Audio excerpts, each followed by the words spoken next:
Hello and welcome back to another devlog for Chromosphere Viridis. You've seen me come quite a long way and I know it's been a while, but I've been working hard behind the scenes and I'm excited to let you know what I've been up to. I feel like I have a really solid demo now, so I'm more confident about really showing you everything that I've updated. So let's get into it. So the first thing that you're going to see is that I have actual custom sprites for the overworld. These took me forever to do, but I'm really glad that I got them done. They make my game really mine and just takes it to another level. Like, I'm feeling more and more like this game is less of just a random RPG Maker game and something that I'm really being attached to and I can call my own, which is what I wanted for this project. I took the dash off so you can actually see their little walking animations. They're so cute. Oh my goodness, they're so cute. I kept the size that the default RPG Maker uses instead of trying to do more plugins to make them taller or whatever, because I really like the chibi. I really like the chibi sprites for the overworld, so I just wanted to make that my own. Love them a lot. You also see that I have updated the main map again. I didn't start over though, but I added a lot more assets and just rearranged some things to be a little bit more practical and, easier to walk around. Added some more flowers. You see these little pink flowers here. Added these really big flame flowers. And holy crap, I added these huge flame flowers, which is something that I always envisioned for Red Spectrum, were these really huge flame flowers that a lot of their lava actually comes out of. So it's really nice to finally see that in action. I also just put a lot of the trees and roses that you can use your field effects on in easier to reach places, like behind the inn right here. I also learned how to do houses better, so the Lorbery and the houses over here in the neighborhood are a lot better. They look so much better now that I took the time to learn how to do it, as well as draw some windows. So really happy about those. Also took the time to redo some of the assets I already have, like these bushes right here, as well as the heart flowers, like heart flower trees that are right here.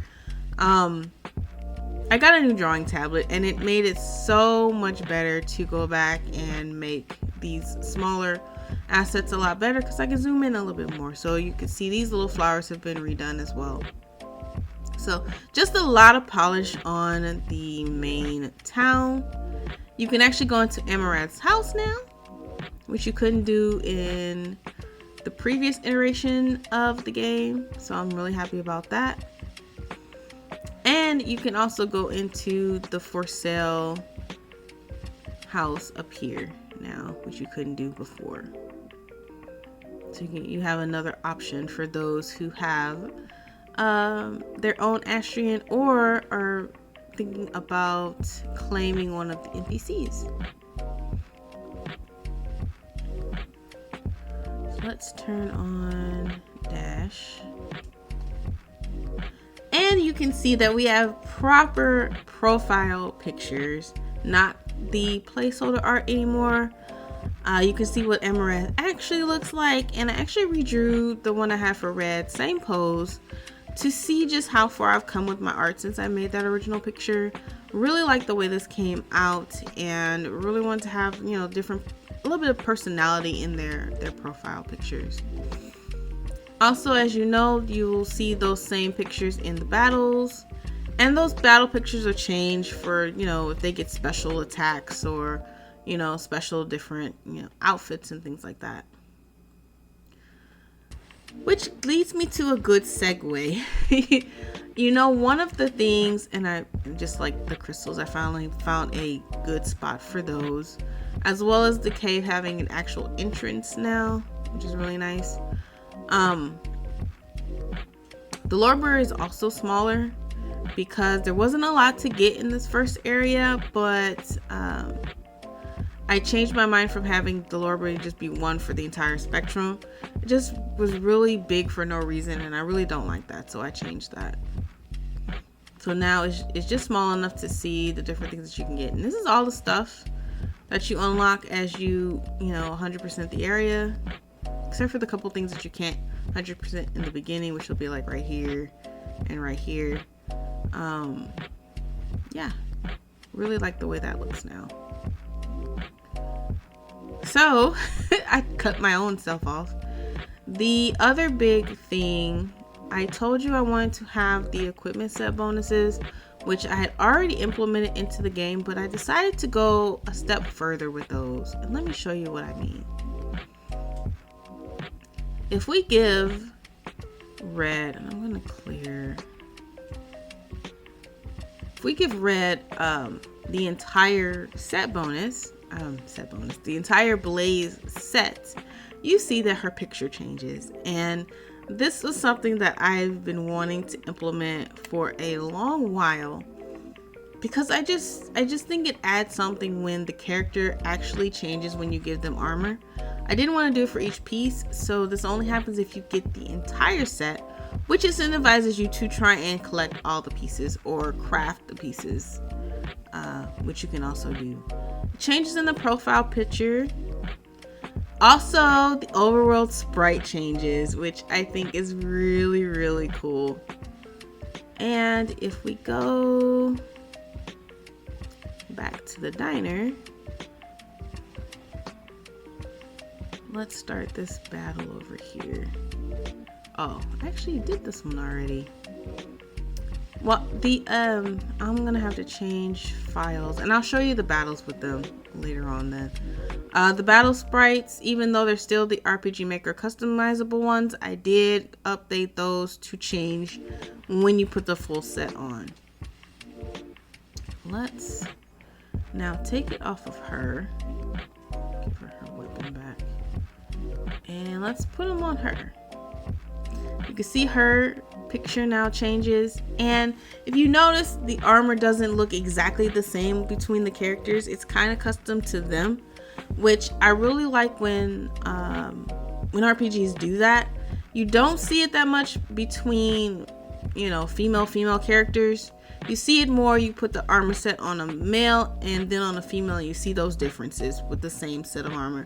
But I thought it would be cool to do that, for all the characters. Make them just little changes between them, just to give them a little bit of personality for the person that's wearing it. And the overall sprite won't have that, but the detail pictures will. So now you see little Amaranth has it on. And I could craft another one and have them both have it on as well. So you can do that.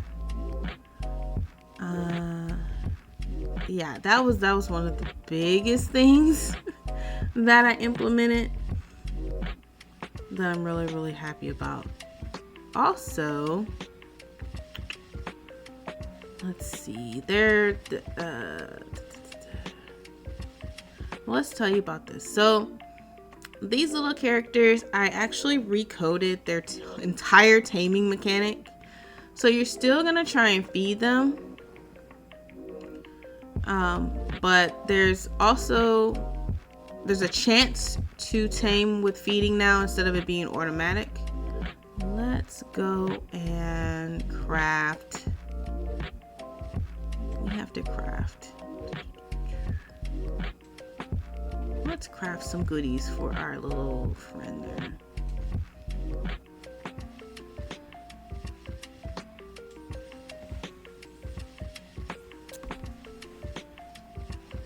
Now we have some food that it likes, and story-wise, the story will tell you what kind of foods each of the Criminicans like. If you go down that route, it's an optional route, so It's part of the exploratory section, the collectibles section of the game. So it's off the beaten path, but you do find all of the recipes and what each Crominican actually likes. So let's try it again.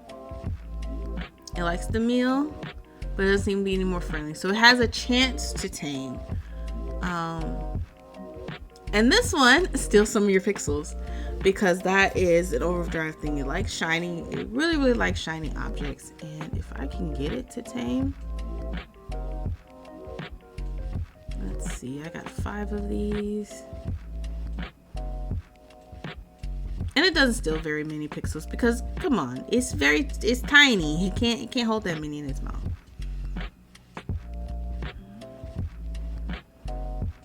Let's see if I can get lucky. Nope. I need to do it one more time. But that's how that works. And if you tame it, and I can show you with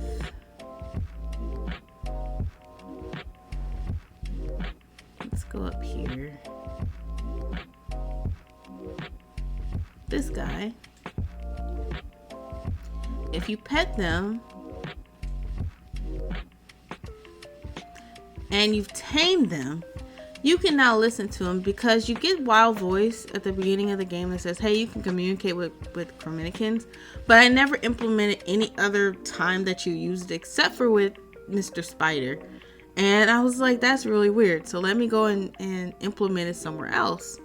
So I thought it would be fun that you can listen to the Pinkinis once you tame them. You can do the same for the overdrive as well once you tame it. I'm not going to spoil what the Pinkini says because it's pretty cool, pretty funny. But yeah, that's that. And also each Crominican will do something special for you.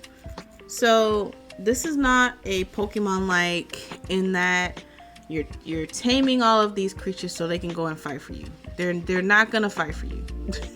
They will not be in battle with you. They're not gonna fight with you. But I've started conceptualizing and implementing something different that I want them to do. They're gonna help you out in a variety of different ways. And that's what I want to lean more into. And it's not like some other games where they help you on the farm or whatever that is, or things like that. It's not that, because there's not farming in the game. But I wanted them to just randomly help you when you need it, or find materials for you, or come give you rare materials to level up your equipment or craft more equipment, things like that. But also interact with you on your journey. So I'll show you one. Since we have the Pinkini tamed and we're walking around, every now and then your Pinkini will find hidden items for you as you walk around the areas. And normally these will be hard to find items regularly. They're not going to be things that you can buy in the store. You're not going to find these items in chests or anything like that. So it's going to be really unique items that the Pinkini will find for you as you go around. As you know, Mr. Spider gives you an ability. He gives you a defensive ability. And then this little guy will do something else very special for you. I won't spoil it because the overdrive is the hardest one to tame in the demo. And when you see what it does for you, it's pretty worth it. And there's a whole little mini kind of quest that goes with them. I'm really proud of this one. This is kind of the star,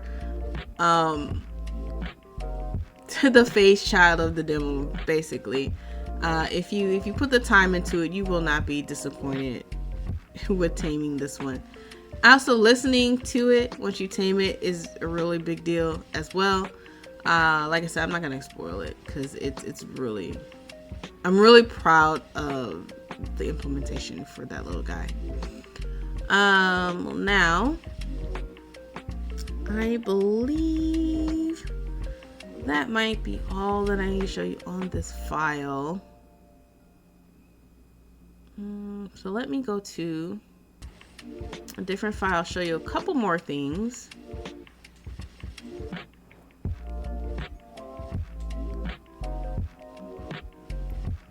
Oh, not this one. I always go to the wrong ones. I think it is this one. Yes! What you see here, they're quite colorful, aren't they? These are alternate versions of the Blaze armor set. And it's a different color depending on which character you give it to, which I think is really cool. Now, how do you get these? I will show you. We go on to the Lorbery. Let's talk to Miss Yellow here.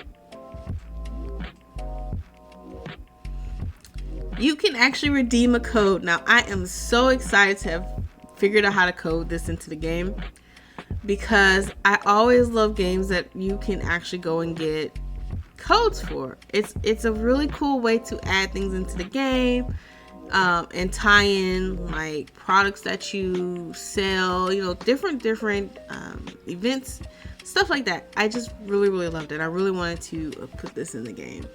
So now you can actually redeem a code.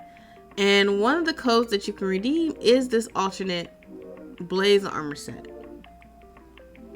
The other things that you can redeem, there's 2 codes right now for the armor set.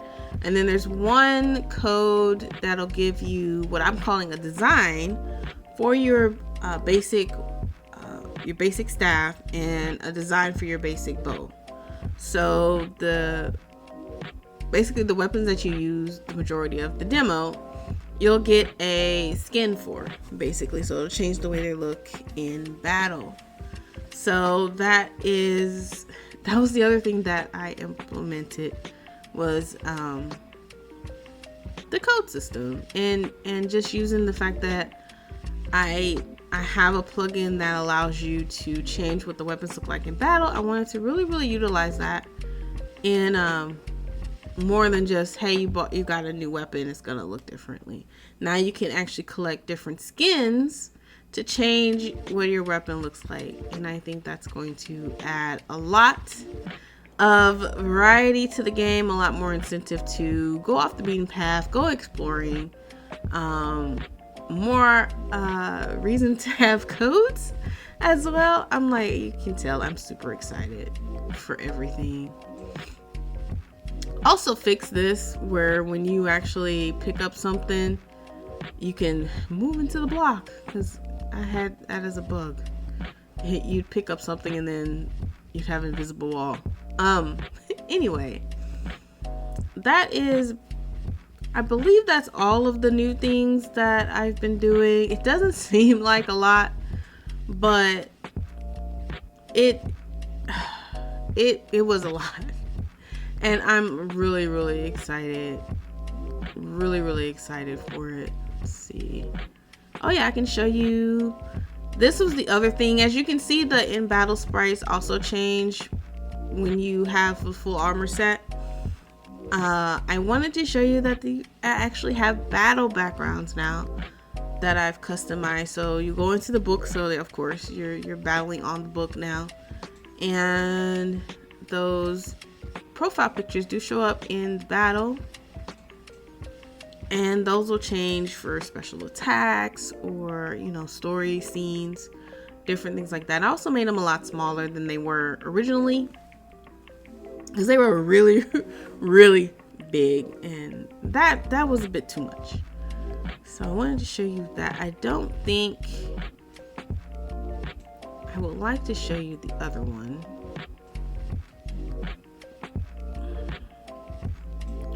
I have to go to a really early version.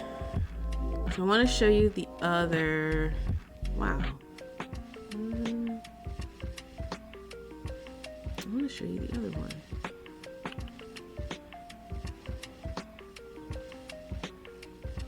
I might not can show you because I might not have it.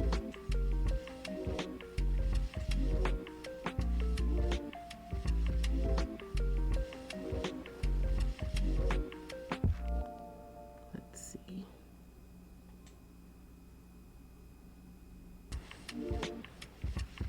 Also made those entrances and exits a lot smaller. Oh yeah, here we go. Here is the other one. Like, I'm really happy with these. It gives off that you're in that area, you know what I mean? Instead of the default ones that I was using before. So really excited to actually have these.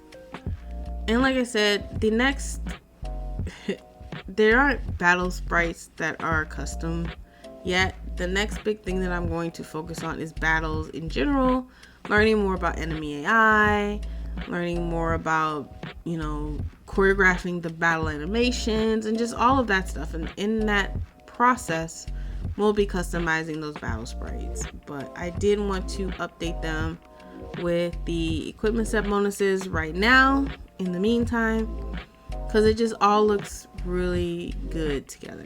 So yeah,